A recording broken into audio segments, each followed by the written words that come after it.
Assalamualaikum warahmatullahi wabarakatuh. Hai teman-teman, kembali lagi dengan kami kelompok 9.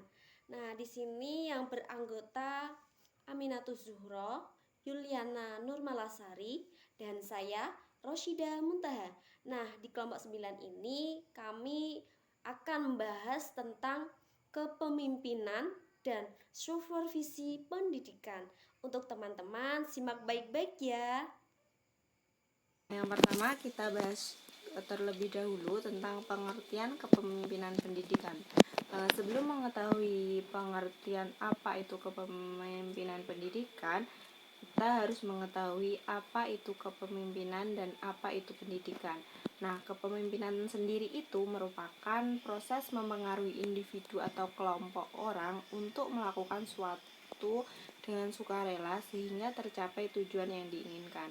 Kemudian pendidikan sendiri itu merupakan proses pengembangan individu secara utuh yang mencakup aspek kognisi, afeksi, dan psikomotor sehingga terbentuk pribadi yang berpengetahuan, berkarakter, dan terampil.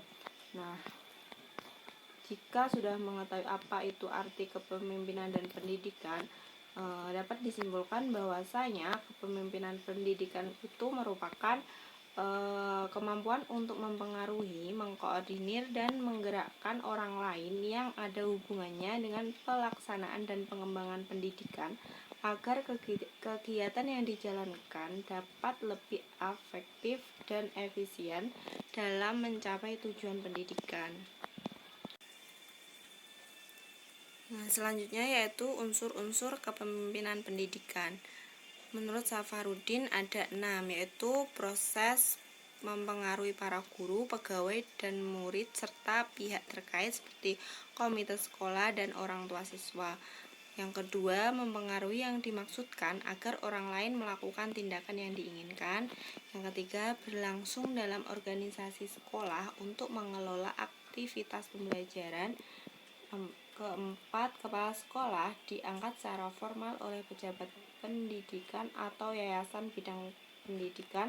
Dan yang kelima yaitu tujuan yang akan dicapai melalui proses kepemimpinannya, yaitu tercapainya tujuan pendidikan lulusan berkepribadian baik dan berkualitas. Dan yang terakhir yaitu aktivitas kepemimpinan lebih banyak orientasi hubungan manusia daripada mengatur sumber daya material. Oke, selanjutnya gaya kepemimpinan pendidikan.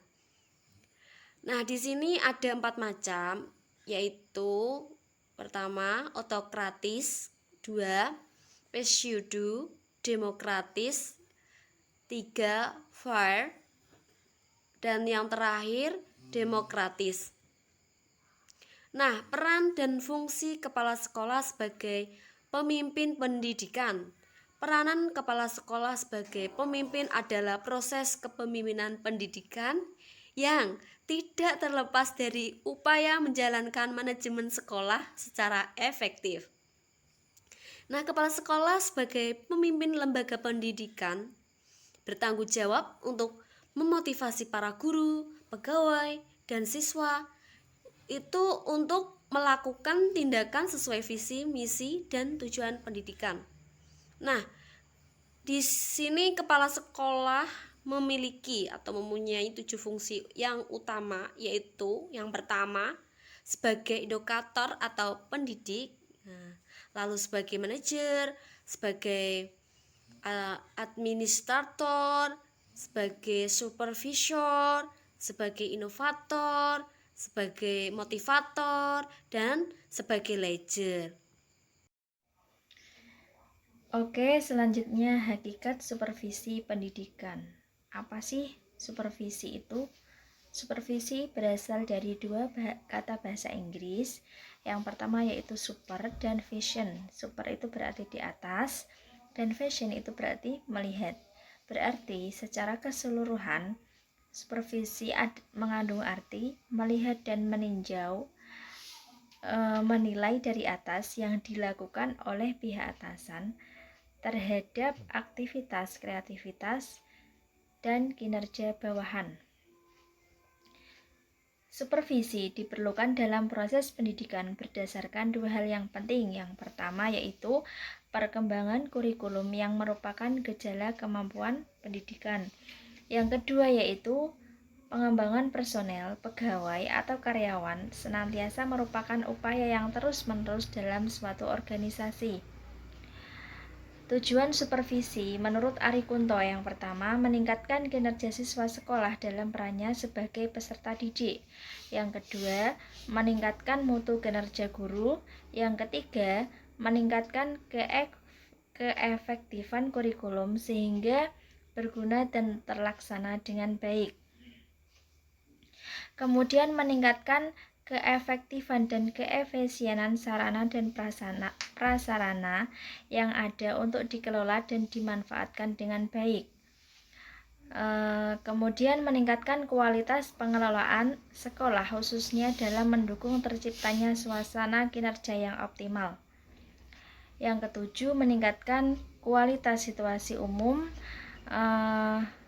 yang ada di sekolah supaya menjadi situasi yang kondusif bagi kehidupan sekolah.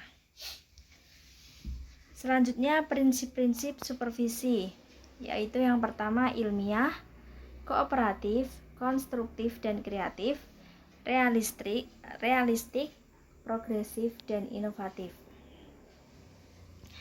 Teknik supervisi. Teknik supervisi ini dibagi menjadi dua, yaitu teknik individual dan teknik kelompok.